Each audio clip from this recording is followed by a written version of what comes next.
Hello everyone. आज की कहानी भगवान ऐसी पत्नी सबको दे। सुबह का वक्त था। मैं ऑफिस के लिए लेट हो रहा था।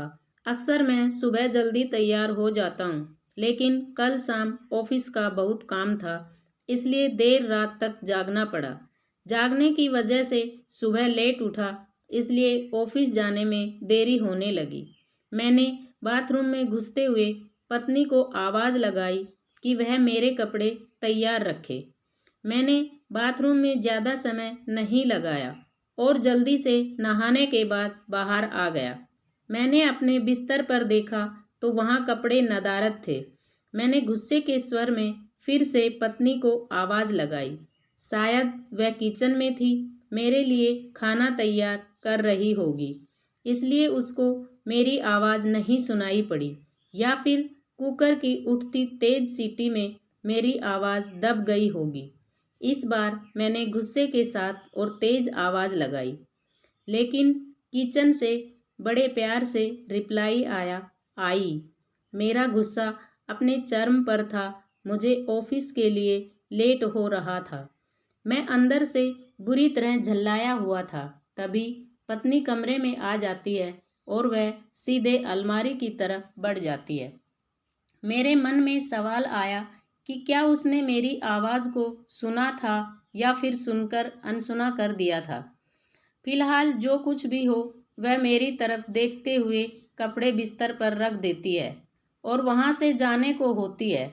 अचानक से वह वापस आती है और मुझसे बोली, अगर मैं तुम्हें किसी के साथ डिनर व फिल्म देखने के लिए बाहर जाने को कहूँ तो तुम क्या कहोगे? उसके पूछने का अंदाज थोड़ा अलग था। मैं समझ नहीं पा रहा था कि आखिर वह किसकी बात कर रही है और क्यों। शायद मैं जवाब देने के लिए तैयार था। मैं बोला, मैं समझूंगा कि अब तुम मुझसे प्यार नहीं करती।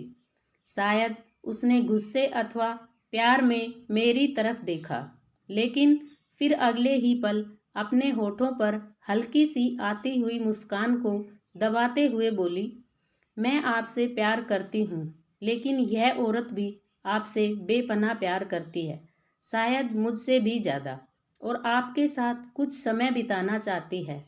मुझे पत्नी के मुंह से इस सवाल की उम्मीद नहीं थी। मेरे मन में एक सेकंड में हजारों सवाल ऊपर नीचे होने लगे। आखिर किस औरत की बात कर रही है और किससे मिलवाना चाहती है?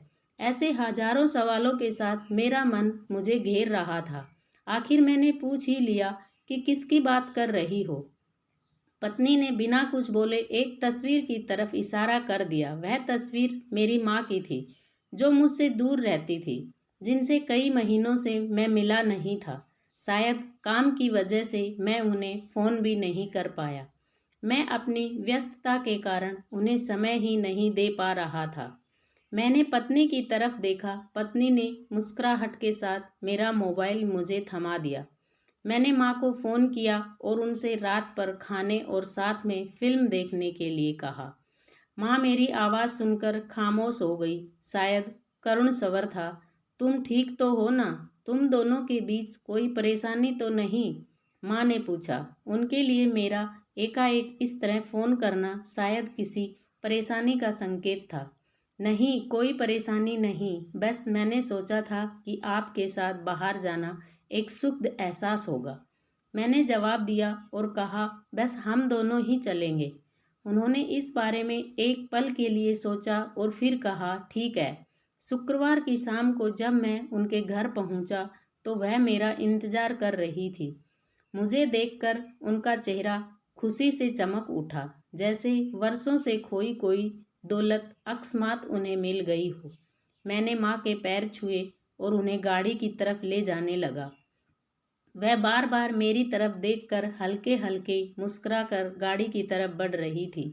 कार में माँ ने बताया कि उन्होंने अपनी एक दोस्त को बेटे के साथ खाने के लिए बाहर जाने की बात बताई है।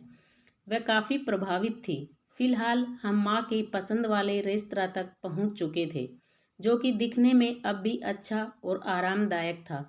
अंदर जाकर हम दोनों एक टेबल पर बैठ गए। मैंने पास रखे मेनू को उठाया और पढ़ने लगा। एकाएक मेरी निगाह माँ पर पड़ी। वह अभी भी मुझे देख रही थी, लेकिन इस बार वह मुस्कान गायब थी। वह उदास दिख रही थी। शायद मैंने मेनू पढ़ने में तो ज़्यादा समय नहीं लगा दिया। मैंने मेनू को साइड पर रख दिया। मैंने माँ से खाने के लिए पूछा। उन्होंने मेनू की तरफ इशारा करके मुझसे कहा, तुझे याद है जब तू छोटा था और हमारे साथ बाहर खाना खाने आता था, मैं भी तेरे लिए इसी तरह मेनू गौर से देखती और तेरे लिए अच्छा सा खाना ऑर्डर करती थी जो तुझको पसंद था। लेकिन अब वक्त बदल गया है, महंगाई भी बहुत हो गई है। तू शायद मेनू में कुछ नया देख रहा हो। माँ का जवाब सुनकर मेरी आंखों से आंसू निकलने लगे थे, लेकिन मैंने खुद को संभाला और कहा, माँ, इस बार मैं आपके लिए मेनू पढ़ना चाहता हूँ। इसके बाद मैंने एक बढ़िया सी डिश माँ के लिए ऑर्डर की। खाने के समय माँ ने मेरे बचपन से लेकर अब तक के कई किस्से सुनाए। मुझे ऐसा लगा रहा था मानो मैं वापस बचपन में आ गया हूँ। मुझे उस समय इतनी खुशी हो रही थी मानो सारी कायनात इसके आगे फीकी हो। बातों ही बातों में समय का पता ही नहीं चला। मैं माँ के साथ थोड़ा और वक्त बिताना चाहता था, लेकिन अंधेरा हो चुका था और माँ को उनके घर छोड़ मुझे वापस अपने घर भी जाना था। इन शब्दों का मतलब बाद में समझ आया, लेकिन फिलहाल मैं माँ को लेकर उनके घर पहुँच गया। अब वक्त था माँ से विदाई लेने का। माँ ने एक उम्मीद के साथ मेरी तरफ देखा और कहा कि अगली बार मैं उन्हें बिल का पेमेंट करने दूं तो वो मेरे साथ दोबारा डिनर के लिए आना चाहेंगी। मैंने मुस्कुराहट के साथ माँ से कहा, माँ, जब आप चाहो, और बिल पेमेंट कौन करता है इससे क्या फ़र्क पड़ता है। माँ ने मेरी तरफ देखा और मुस्कुराहट के साथ कहा कि फ़र्क पड़ता है और अगली बार बिल वो ही पे करेंगी। इसके बाद मैंने माँ से विदाई ली और अपने घर की तरफ चल दिया। घर पहुंचकर देखा तो पत्नी मेरा इंतज़ार कर रही थी। उसने पूछा, कैसा रहा आज का दिन। बहुत बढ़िया, जैसा सोचा था उससे कहीं ज़्यादा बढ़िया, मैंने जवाब दिया। इसके कुछ दिनों बाद अचानक मुझे माँ के देहांत की सूचना मिली। उन्हें दिल का दौरा पड़ा था। यह इतना अचानक से हुआ कि मैं कुछ समझ नहीं पा रहा था। मैंने माँ के लिए कुछ भी तो नहीं किया था। मैं वापस उनके साथ समय बिताना चाहता था, लेकिन अफसोस अपने व्यस्त समय की वजह से मैं माँ के लिए समय नहीं निकाल पाया।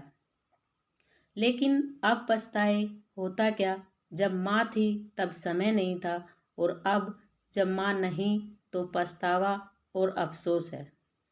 माँ की मौत के बाद मुझे एक लिफाफा मिला।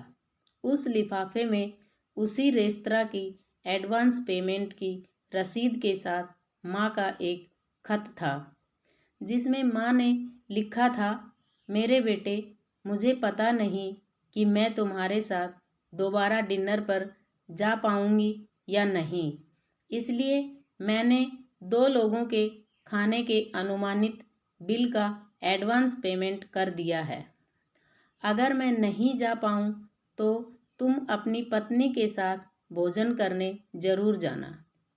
उस रात तुमने कहा था ना कि क्या फ़र्क पड़ता है।